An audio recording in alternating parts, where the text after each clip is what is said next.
Innovation, disruption, and big issues. This is Business Game Changers with Sarah Westall. Welcome to Business Game Changers. I'm Sarah Westall. Today we are playing our second part of the interview that I did with Michael Snyder. He is going to be continuing to talk about the problems that we have in this country, and then he's going to discuss his run for Congress. He doesn't know for sure whether he's going to run for Congress, but he is strongly leaning in that direction. And if he decides to, there'll be an announcement in a couple weeks. So I think the hint is he is going to be running. So look out for that. And he's going to have a website up about his Congress run. He has a pretty good chance of making it into Congress because in Idaho, the Republicans have a very stronghold there, and the Democrats tend not to spend money in that area. But he has an independent mind, which I really like. I like the people who have independent thinking and ideas. They're not going to just vote with the party. I'm an independent person, and so I'm looking for people that aren't just going to go down with the party line. I'm looking for people who are really going to dive in and think about the issues and vote with their conscience. And what I'm finding is that people who are like that, they might claim they're a Republican or a Libertarian, or they'll claim that they're a Democrat or maybe even pretty socialist minded. But once it gets down to the nitty gritty and on bills, if they're independent thinking and looking at the issues not from the party standpoint, but what they think is right, it's amazing how they tend to be much more alike than different from each other. Because people who get into office trying to do what's right for people, they'll get rid of these mass incarceration issues. They'll get rid of the things that are taking advantage of people. That's a basic human element that people who care and who have basic ethics, they will get rid of all that, no matter where they sit in the political spectrum. So I'm looking for independent thinkers, people who will go against the party lines and do what's right for the people. People are not going to go into war for arbitrary reasons, like in Syria, where we destroyed one of the most peaceful countries on earth where people could live side by side. We destroyed that country along with our allies, Saudi Arabia and ISIS and whoever else that we were working with. Just terrible that we would side with people like that. And so these independent thinkers, no matter where you are in the political spectrum, will go in and do what's right. They're not going to vote with the party line, and that's what I'm looking for. So let's get back into my interview with Michael Snyder. And so it's not, and even if we have elected representatives, they don't get to see it either. So it's just a very unfair system for you to have to pay for decisions that not only you don't get to see, but your elected officials don't get to see. Yeah. And so why? We need to ask the question, why? We need to be willing to question the Federal Reserve. But, we don't hear about this from the mainstream media. Very few of our politicians question the Federal Reserve.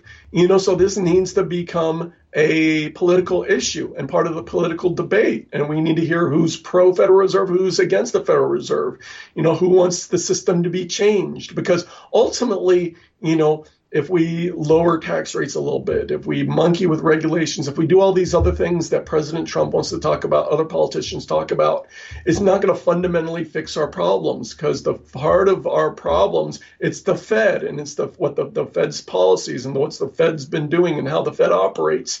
Until we fix that, we're never going to fundamentally fix our economy. Do you think that we could do it peacefully? Do you think we could change our entire money system in a peaceful manner? I mean, there might need to be a catastrophe from an economic standpoint, but does it have to get violent? I mean, can we do this peacefully? Well, I believe so. And I'm not an advocate of violence at all. I don't want to see things get violent in our country at all. I mean, we've seen the shootings of the members of Congress where, that guy took his gun out to the baseball field, tried to kill as many Republican members of Congress as he could. Fortunately, he wasn't a very good shot. And there were the Capitol Hill police were there.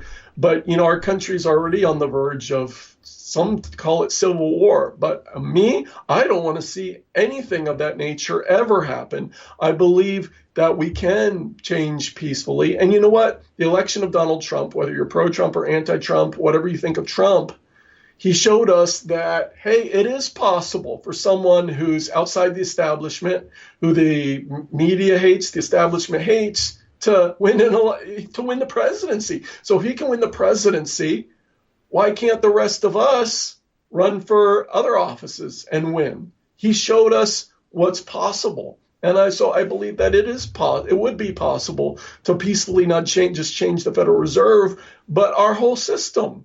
That ultimately we need another American Revolution, but not one with guns and bullets, but one with pen and ink and more importantly, keyboards and social media and votes and a movement with radio and television, shows like yours, Sarah, where we're in a battle for hearts and minds, one heart and one mind at a time. Maybe the show we're doing today just convinces a couple more people, helps wake them up, and where the people can understand the truth about the Federal Reserve. They can understand the truth about how our liberties and freedoms are being stripped away from us, about NSA spying, about how they're monitoring us, about why the income tax is so insidious, about why we need limited government, because every time government gets bigger, they take more liberty and freedom away from us. And we're supposed to be the land of the free. Our founders wanted to control where freedom and liberty are maximized.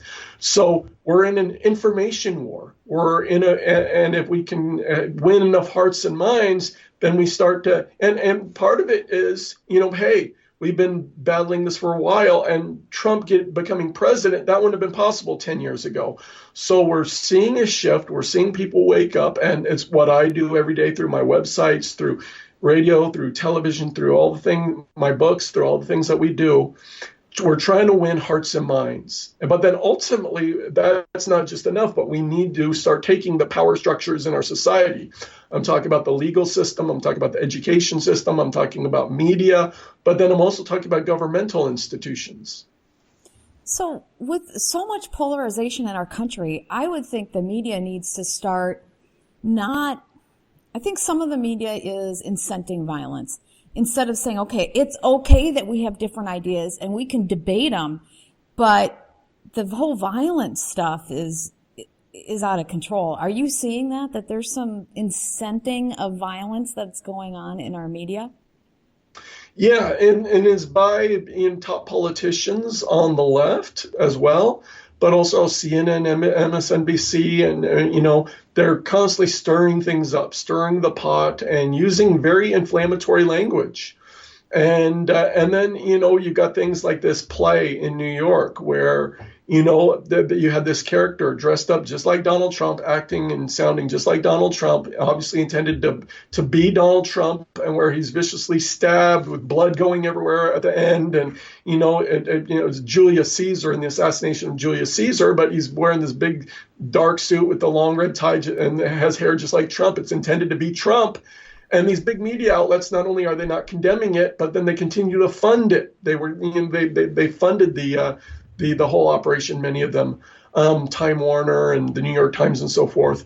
And so, instead imagine if that was Obama, or any other president. You don't do that to somebody. I mean, we've never seen this level of disrespect to somebody in our highest office, ever. Or Kathy Griffin holding up that mock decapitated head of Trump that was all bloody and whatever. Even if you don't like him, it's a sign of respect for the office, don't you think? Oh, it is, and when we've seen, and it just wasn't this attack at the baseball field, but we've seen ever since Inauguration Day this pattern of attacks on Republican lawmakers, on conservatives, on Trump supporters. So, they need to be speaking out against this violence instead of constantly stirring it up, constantly fueling the hate, because, these people, they're not created in a vacuum. This guy who went out and decided to shoot members of Congress, he was a big fan of Rachel Maddow. Apparently watched her all the time. And he was, and these people are who are constantly fueling the hate and that the idea that violence is okay. It's not good for our society. But then ultimately, and these people are hurting their own political movement because, someone like Kathy Griffin, that image is going to be burned into people's minds forever. And they're going to say, well, is this what the left is all about? Is all they have to offer anger and frustration and violence? That's not what we're about. Because I know that if people treated Obama like this, I'd be angry. I really would be. And I think a lot of the people that didn't vote for Trump, I've heard some of my friends say, I don't really like Trump, but this is not okay, and that he is our president. All we're doing is hurting ourselves by acting like this. It is hurting because then it's going to cause people to want to look somewhere else for answers. And so, unfortunately, I don't see any signs that things are going to change. These people who are stirring up hatred and anger and frustration and violence, I think it's going to continue. And I think we're going to see more civil unrest, more anger, more violence. And, it's kind of a chilling time. Well, how can we mend this? Because we have this going on, but we have a backdrop of a financial catastrophe. So we need really great leadership, I think. What is your views on how we can mend this? We have you're talking about the Fed. We're talking about all these financial issues. We're talking about alternative media having good dialogue. Is that enough to mend this? Well, ultimately, on a fundamental level, we need to learn how to love one another. Even if we disagree, we need to learn how to love those that we disagree with. Instead, we've been trained to hate people that we disagree with, hate the politicians on the other side. But we've got to learn how to love. And that sounds so basic, but it really is what we need. And I'm about to come out with a new book in a couple of weeks, which is going to be all about this, about fundamentally fixing ourselves and fixing our relationships with others and learning how to love and care about one another. And, so people want to keep an eye out for my new book about to come out here in a couple of weeks. But so ultimately, we need to change our own heart attitudes fundamentally. Now, on a broader level, we do need new leadership because, you look at Congress, Sarah. And most members of Congress, Congress has an average approval rating of about 18% right now. Presidents, they're 40, 50, 60%, in that range usually. But Congress, they've stayed below 20% for a long time. And people are sick and tired of Congress, where you've got the permanent career politicians that seem to stick around forever. And they're always, instead of serving the people who put them into office, Al Franken recently came out with a book where he admitted, a big part of his day, sometimes he'll spend 3 hours a day on the phone raising money for his next campaign, and that's what they do. They're always concerned about, raising more money. What's the next campaign? Schmoozing with the wealthy people and the big donors who, the special interests who can fund their campaigns with lots of money. And so we need to fundamentally clean up the halls of power of Congress if we're ever going to turn things around on a national level. Well, do you think we have to get rid of this whole side stuff and, one side or the other? Because realistically, there isn't two sides. It's not possible for us to have two sides. And there's so many other political views that are realistically out there. And I know there's a lot of movements to get more people with different views into Congress, into the Senate. And so it's not just Republican, Democrat, which is kind of a fallacy anyways, where they all vote in the same way. It's to me, it's a joke. There's so many different ways to view things, and we need to stop thinking of it as a game that we have them against us. Yeah, although, what we're seeing is at one time in early America, there was a consistent and a core set of values and principles that pretty much everyone agreed on. There was, people still had their differences, but fundamentally people viewed things in a similar manner. But today we don't have that. Instead, we see more and more of a polarization just of ideas and of concepts. And, where, for example, those on the far left, if you will, they believe in big government. Government's the solution to everything, while people like myself, hey, I want to go back to what our founders intended, which was a very limited federal government, a small federal government transferring as much power back to the states as possible, and restoring that constitutional balance of power that our founders intended. And that's the reason they put the 10th Amendment in there, is, for one thing, is to limit the power of the federal government. But then also, I don't want to see gigantic, enormous state governments either, because ultimately, Sarah, I guess I'm very much liberty-minded in that in America today, in the federal level, we've got hundreds of thousands of laws. But then when you throw in state, local, city, all the other layers of government, you get a grand total of you get millions of laws, rules, and regulations.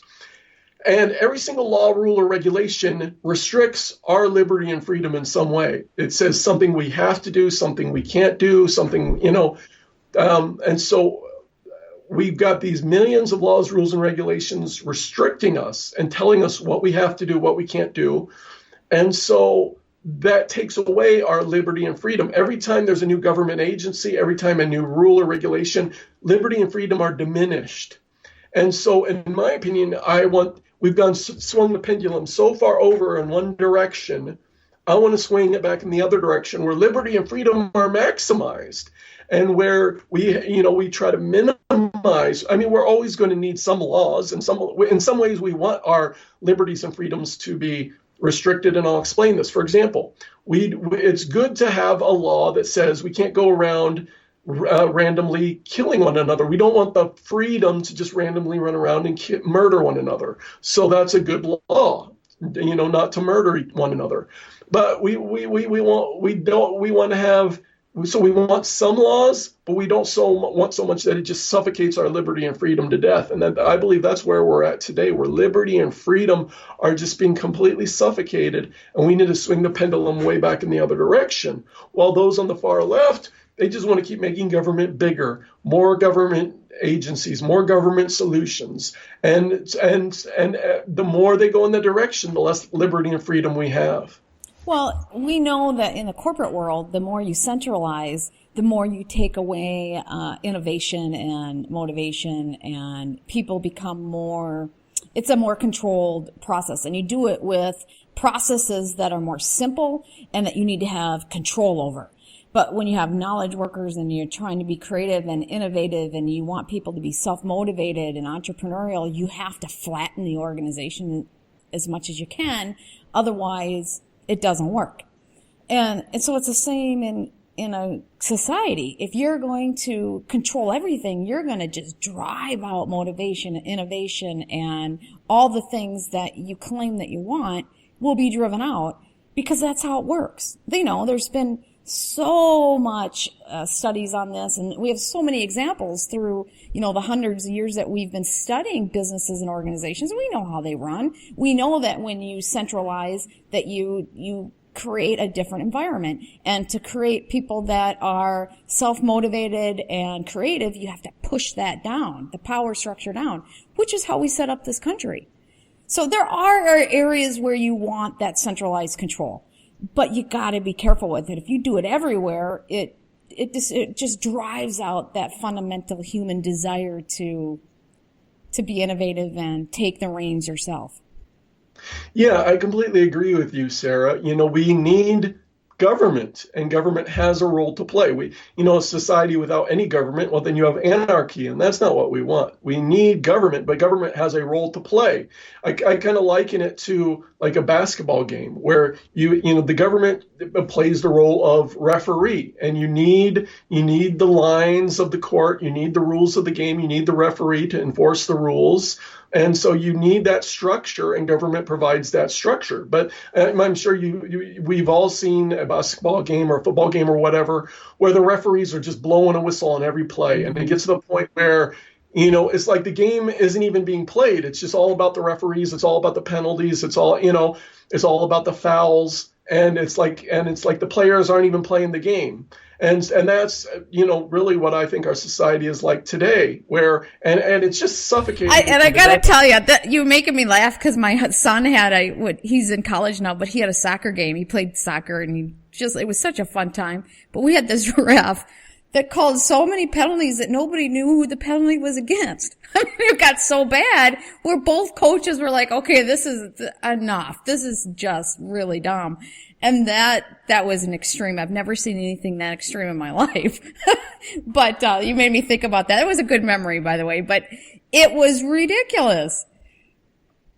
And that's where we're really at today, where, we've got the percentage of Americans that are self-employed is hovering near an all-time low, where the number of small businesses that are being started, it's been decreasing in every presidential administration ever since the days of George Bush Sr., I believe. In each administration, we've seen the number of small businesses being established. It's decreasing because, but that's where the job growth comes in. That's where the innovation comes in. Entrepreneurs, small businesses, and that's what I'm all about. That's what we need to restore. But we're just strangling them out of existence with all the high taxes, rules, regulations, red tape. It's just too, and not just on the federal level either. Sometimes the state and local governments can be the worst of all. We're our society, and this unfortunate thing is that control freaks tend to be attracted to politics. Exactly. I was going to ask you about that. Yeah, because control freaks, they say, well, their ultimate dream is to control everyone, so by their nature, control freaks tend to be attracted to politics. Then once they get into power, then they say, wow, now we can just go crazy and start controlling everything. So you know what? We need to kick those people out. We need people who believe in liberty and freedom to get into office, to restrain government, to keep it in its proper role and place so that everybody else can be freed up to make this country great again. Because it's not government that's going to make America great again. It's the people. We need to get the government off the backs of the people.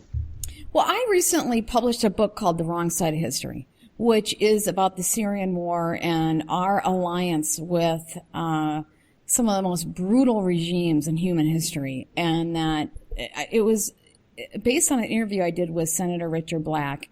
And he spent every day for the last 7 years researching Syria. And he was the chief prosecutor at the Pentagon and an expert in the Middle East and Africa. He wrote a letter to Assad back in 2014 and then went and visited him in 2016. And his conclusion was that if Assad falls, and that region falls, it's going to be a mass cleansing of the region. Over 4 million people are going to be slaughtered. Christians, moderate Muslims, a complete nightmare that we will back. I mean, a Holocaust that we will contribute to. What are your thoughts on that? And have you followed that in that level of detail? I mean, why are we aligned with some of these most brutal regimes? Saudi Arabia, Qatar, Turkey's doing some crazy things.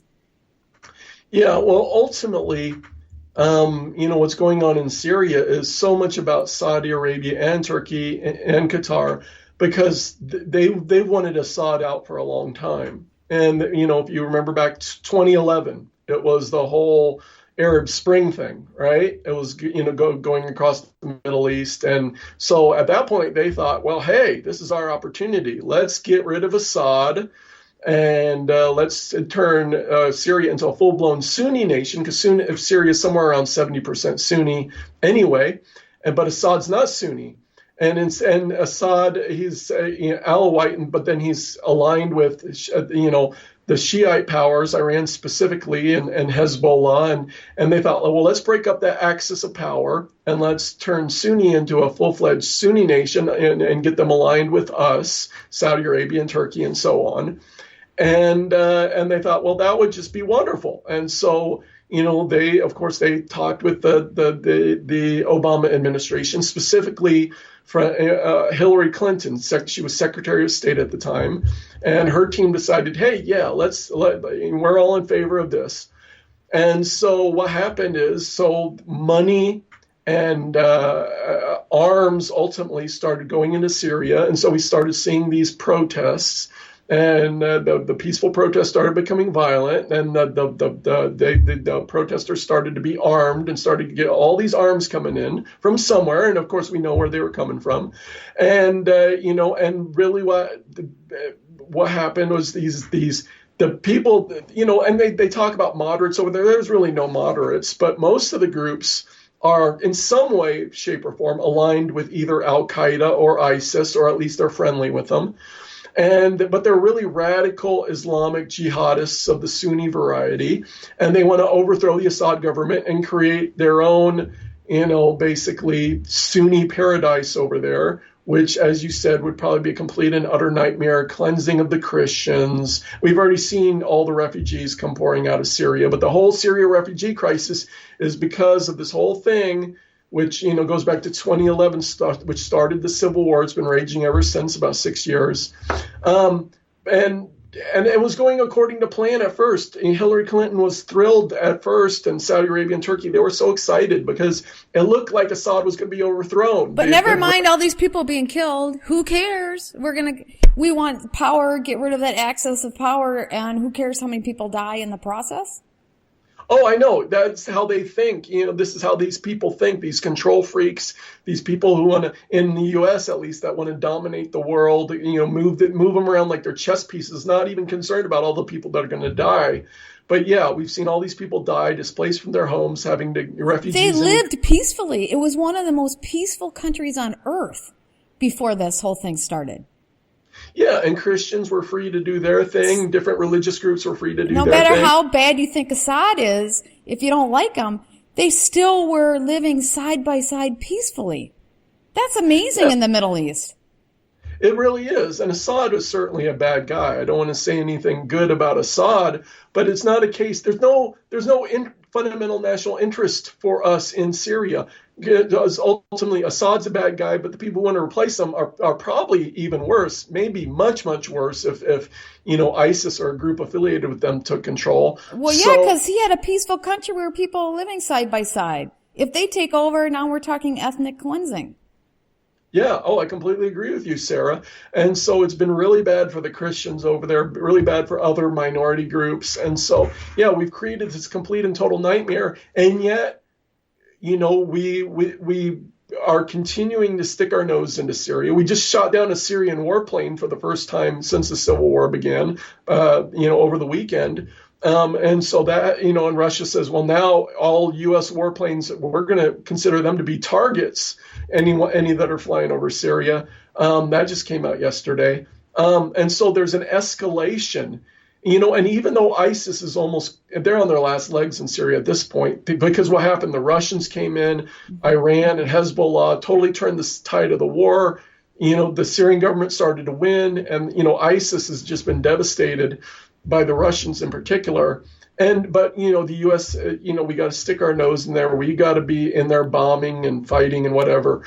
But ultimately, the Trump administration, they want to be friendly with the Saudis. And the Saudis and Turkey are still desperate to find a way to kind of win this war, to pull things out, or to salvage something from this war. So they very much would love the U.S. to get more directly involved. They are absolutely determined to get Assad out somehow, and so they don't want to give up, even though the war is totally going against the groups that they were funding and arming. So it's a giant mess.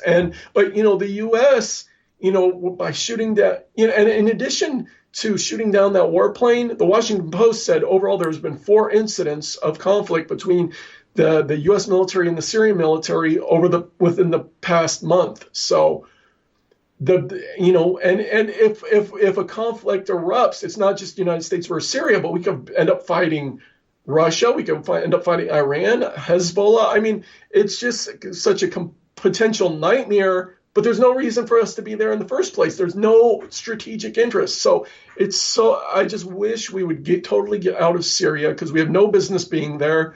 And, hey, if we want to fight ISIS, we can, go bomb them in Iraq. We can, let the Russians take care of them in Syria. We can go take care of them in Iraq, where we're there by invitation. We're there with permission in Iraq.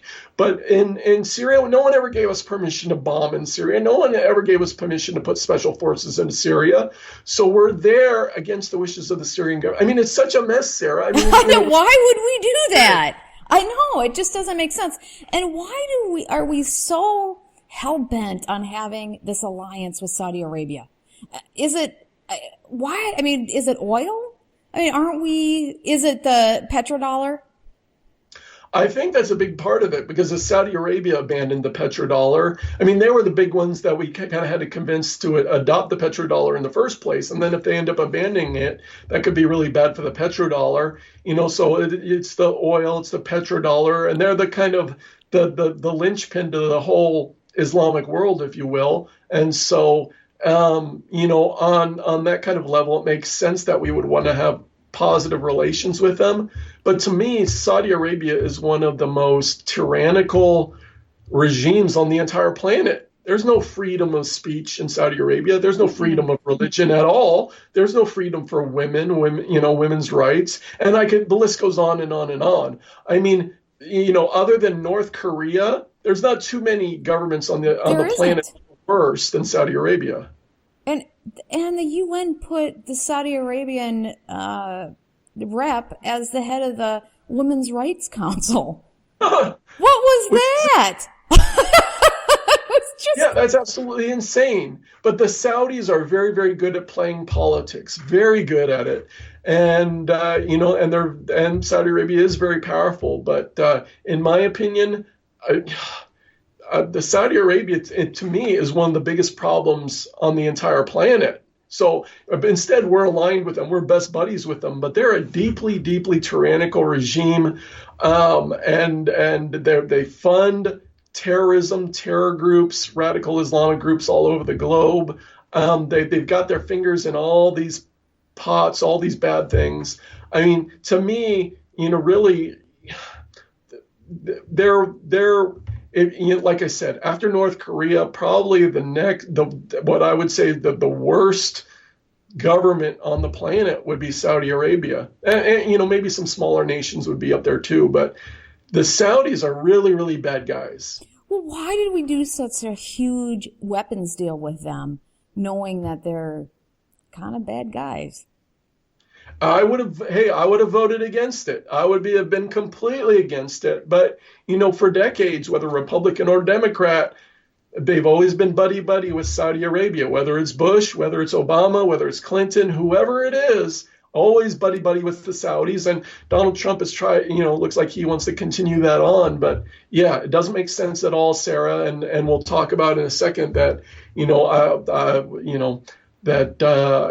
want to go in and try to change some of these things. But yeah, if I had been in Congress and that arms deal had come up, I would have completely voted against it. Well, you're running for Congress, right? Congrats. I mean, let's get into this then.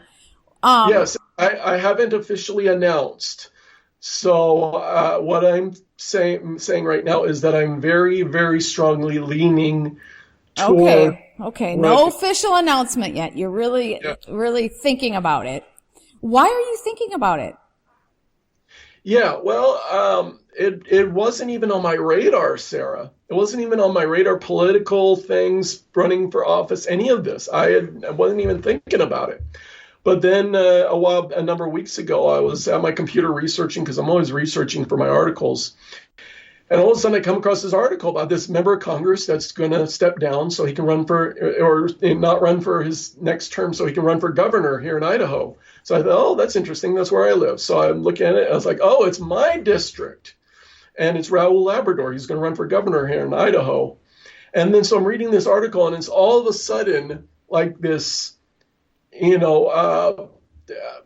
a Christian. I believe in God. And it's like almost like God was tapping me on the shoulder, or like I got this download or I got this wave of inspiration. I don't know how to describe it, but it's almost like, I just felt like all of a sudden that this is what I was supposed to do. And so I was like, whoa, and so I started thinking about it. I was like, this makes sense, because I've been working on these issues and trying to bring change for so long. And now this could be an opportunity, which I've been encouraging people to run for office. Maybe I need to step forward and put myself out there, because I have a lot of name recognition thanks to the internet and radio and television, all the things I've been doing. So I've had all this name recognition.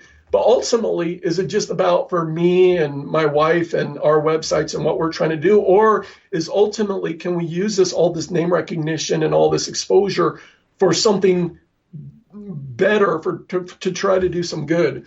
So I went downstairs and I said to my wife, hey, I'm thinking of doing this. What do you think? And she was totally on board. She was really excited about it. And ever since then, I've been bouncing it off different people that I know and respect.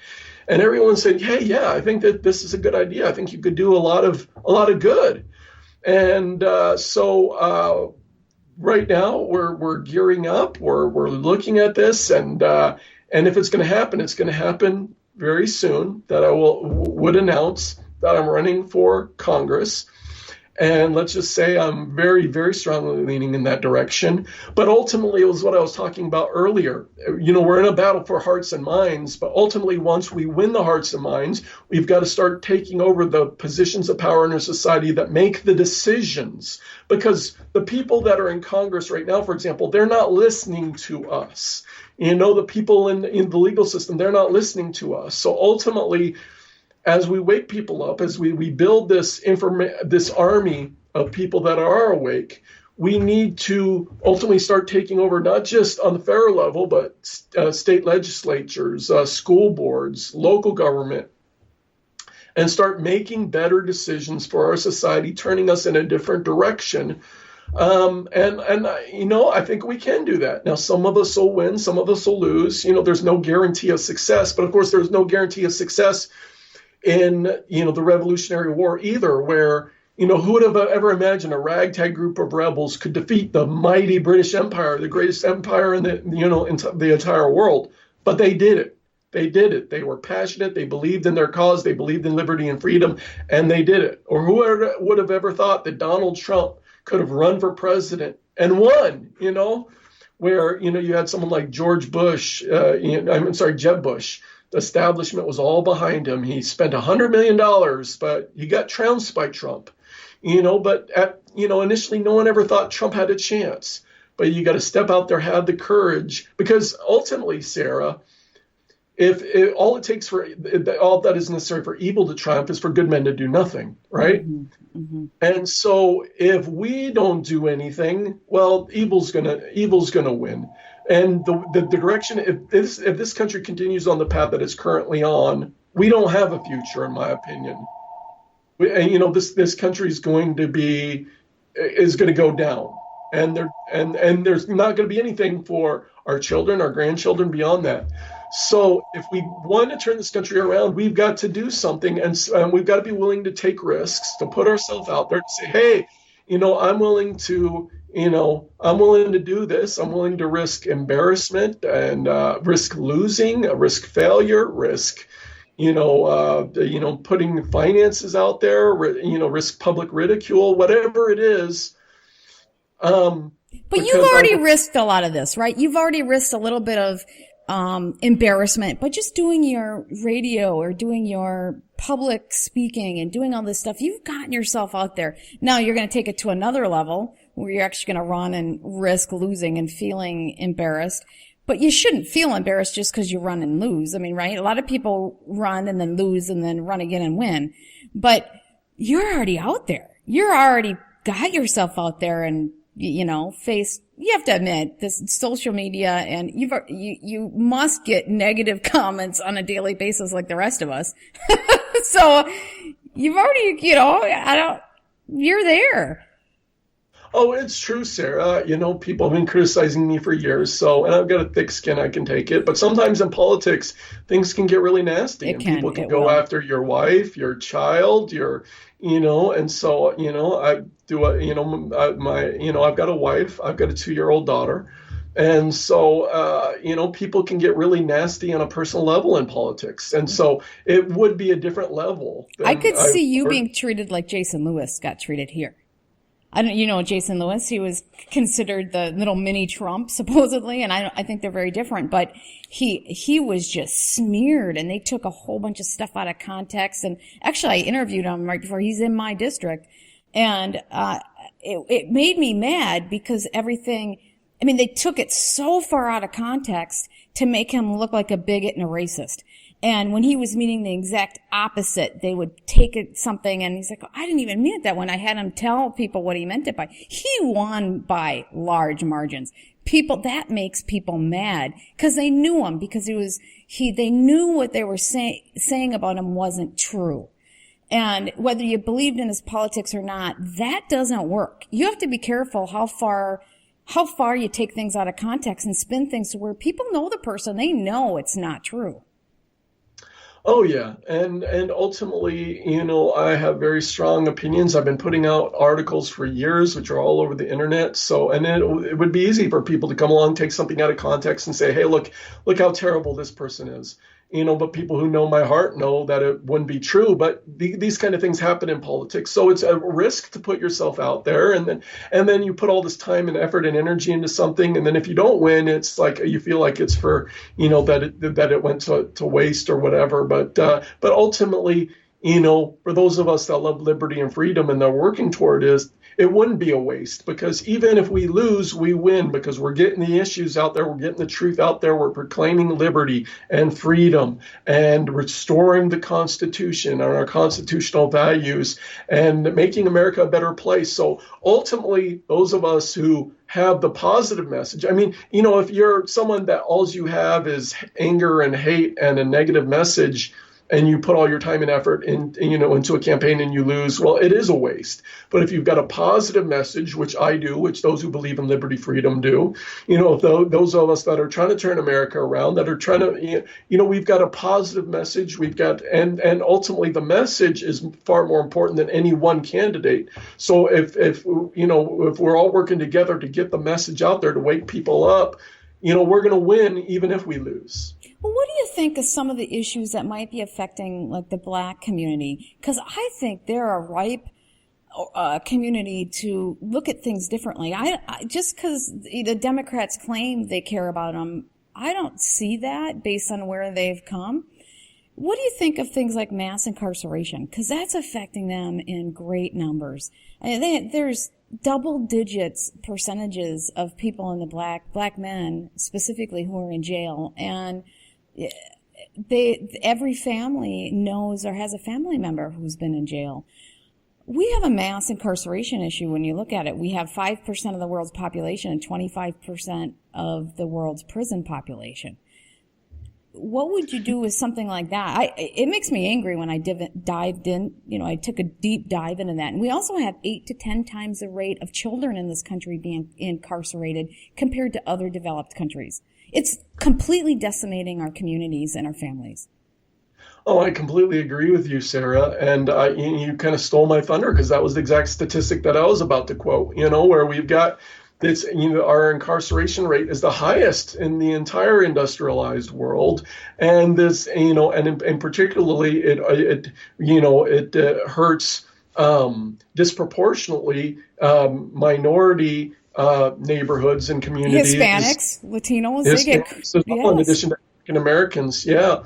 And so, and then, like you said, it hurts families, because then the families, the fathers are missing, because it's mostly men that are put in prison. We put a lot of women in prison too, but the men are away for years at a time. And then once you go to prison, if you're in prison for at least a year, the rate of divorce, it just goes through the roof. If you're going to be in prison, they're destroying our families and our communities, and the children. The school systems are just they can't handle the mental problems that these children have.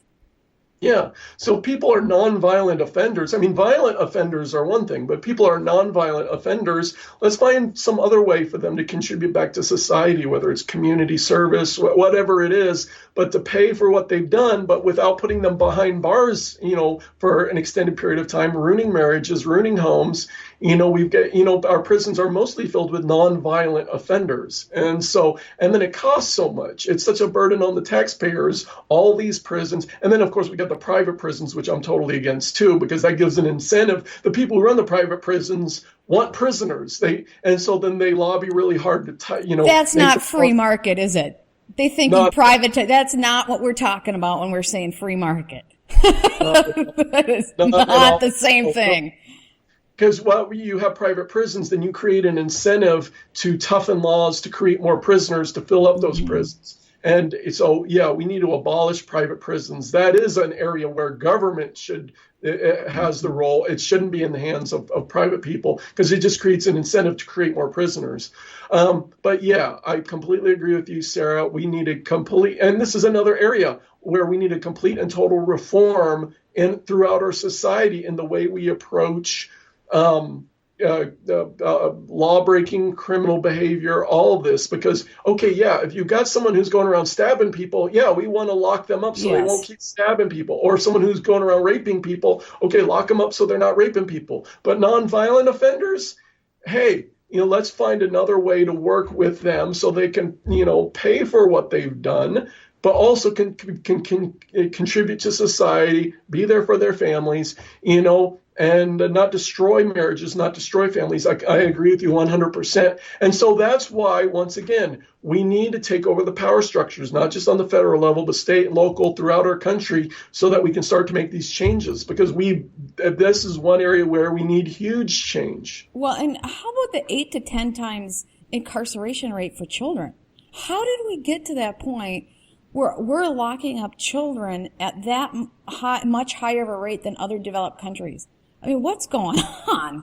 Yeah, these are children. They're not even adults, So kids make mistakes. And once again, if they're violent, well, then, we don't want them going around committing violence. But if they're nonviolent offenders, what are we doing?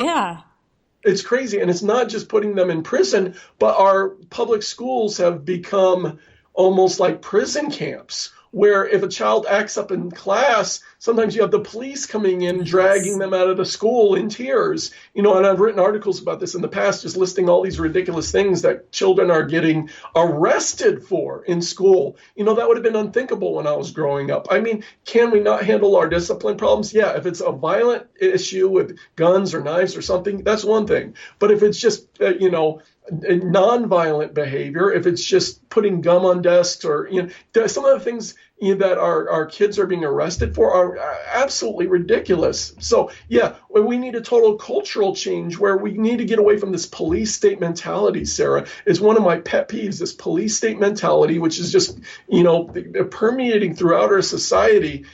It's incredibly disturbing to me.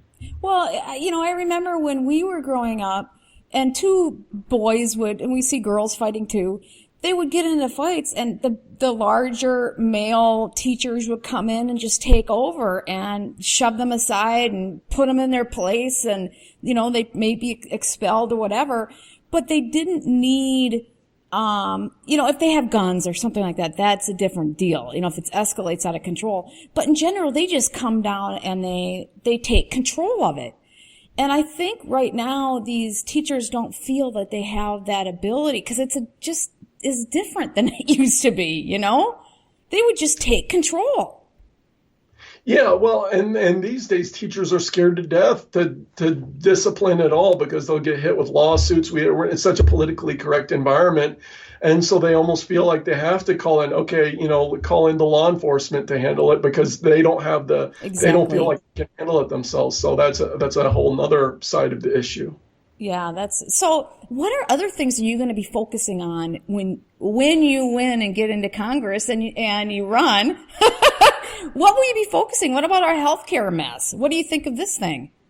Oh yeah, what a nightmare! Where we have Obamacare, which is a giant disaster, needs to be repealed, but then that doesn't fix our problem either, because we just go back to the mess we had before, where we've got this giant mess where the health insurance companies, and I'm not a big fan of the health insurance companies, where they're making $15 billion a year, and they're making big profits by denying coverage, by when people do have something go wrong, saying, "Oh, you didn't do something quite correct. We're not going to cover this."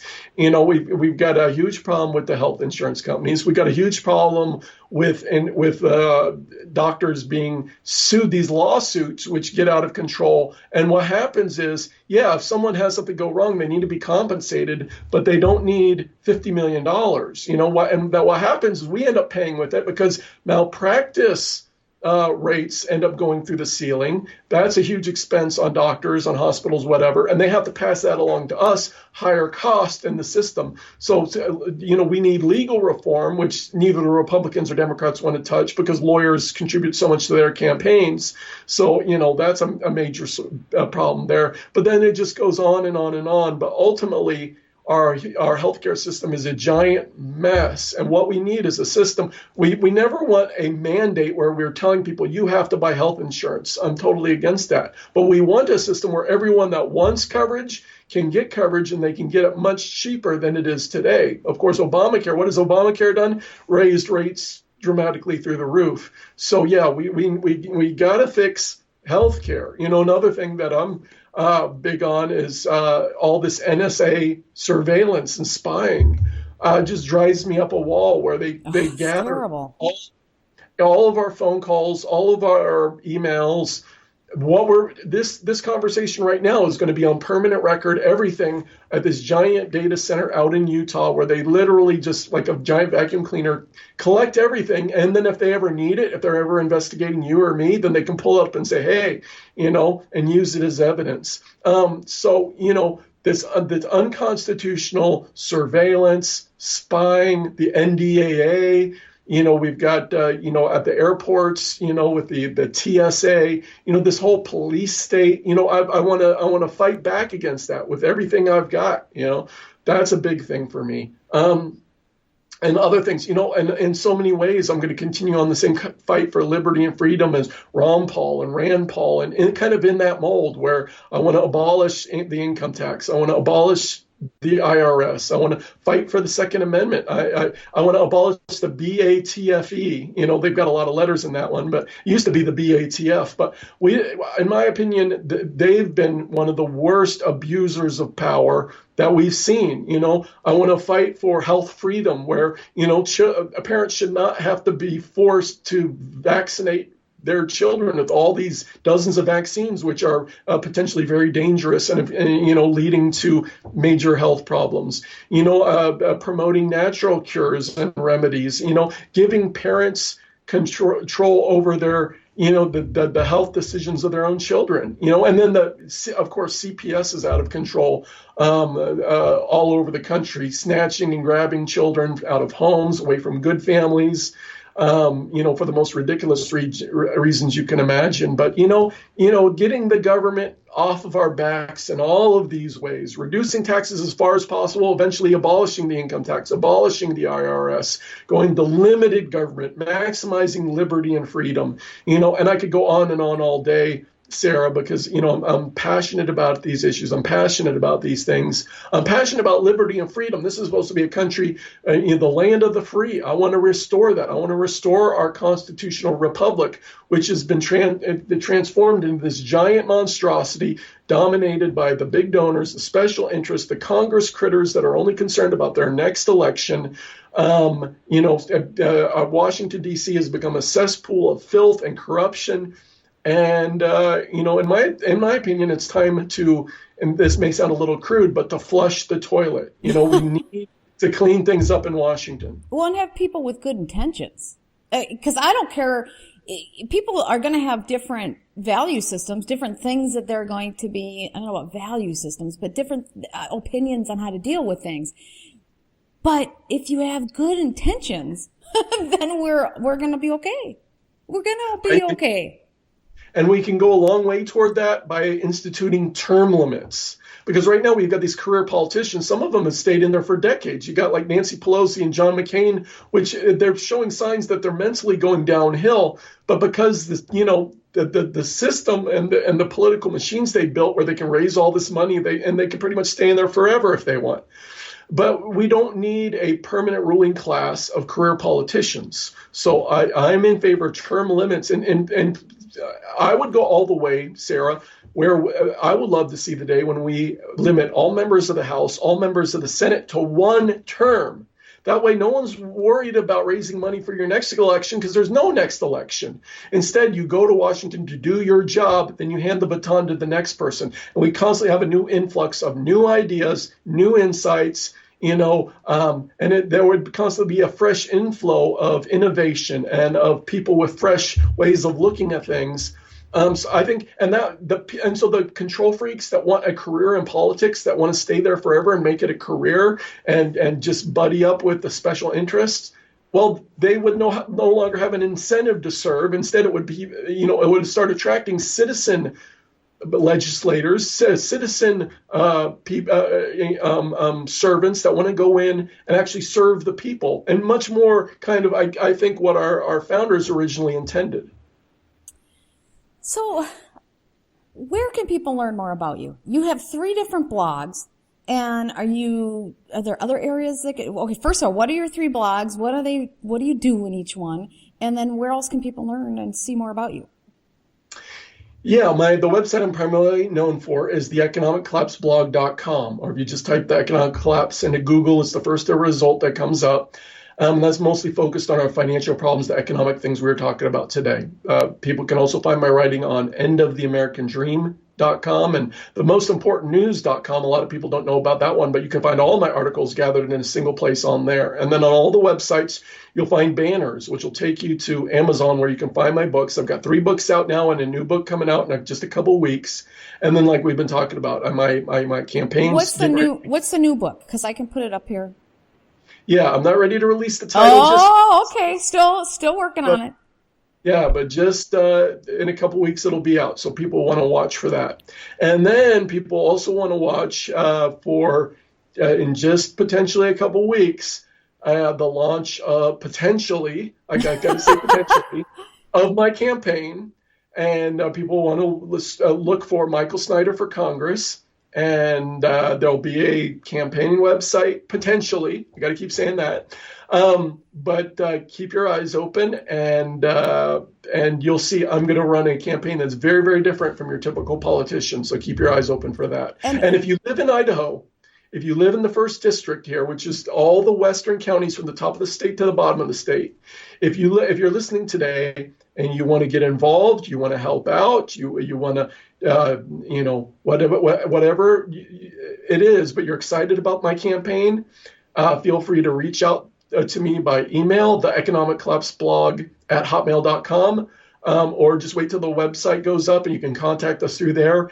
But we're going to be building out a whole campaign structure throughout the entire district, and we need people to get involved. So if you want to get involved, reach out and contact me. So what is the official launch? What will that look like? How will that take place? Well, me and my campaign manager and my team, we're working on that right now, exactly what it's going to look like, how we're going to announce.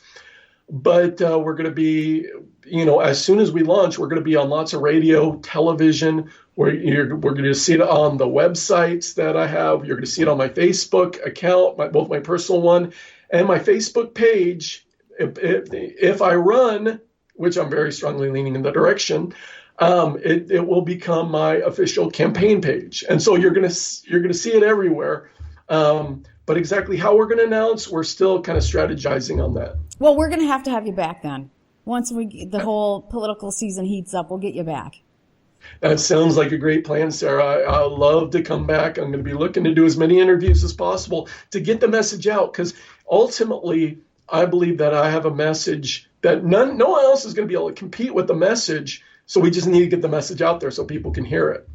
Yeah, well, good for you. Congrats on everything that you have going on. I'll look for your book, and I hope you have a great 4th. Well, thank you, Sarah. Yeah, the 4th, it's Independence Day, where we celebrate our independence, our freedom and liberty. And so, but also let's look forward to restoring so much of our freedom and liberty that's been stolen from us. Absolutely. Okay, well, have a great day. Thank you so much for joining. Thank you, Sarah. Okay, hold on. Hope you enjoyed that interview with Michael Snyder. If you missed part 1, you can go to my website, sarahwestall.com. I'll have both part 1 and part 2 up there later today. Part 1's already up there. Part 2 will be up later today. And they'll also be available on YouTube and 100 different streaming and podcast channels. I also want to tell you that my Patreon account is up and going, and I'm really hoping to get more than just a few supporters. Hopefully there's more people out there that enjoy the show and want it to keep going.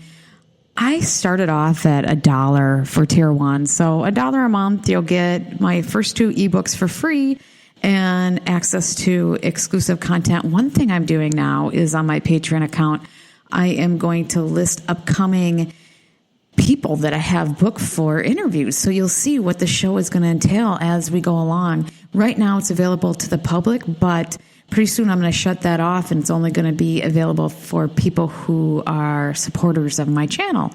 So that will be one of the exclusive perks that you'll get. So I want to tell everybody to have a great day and an amazing weekend.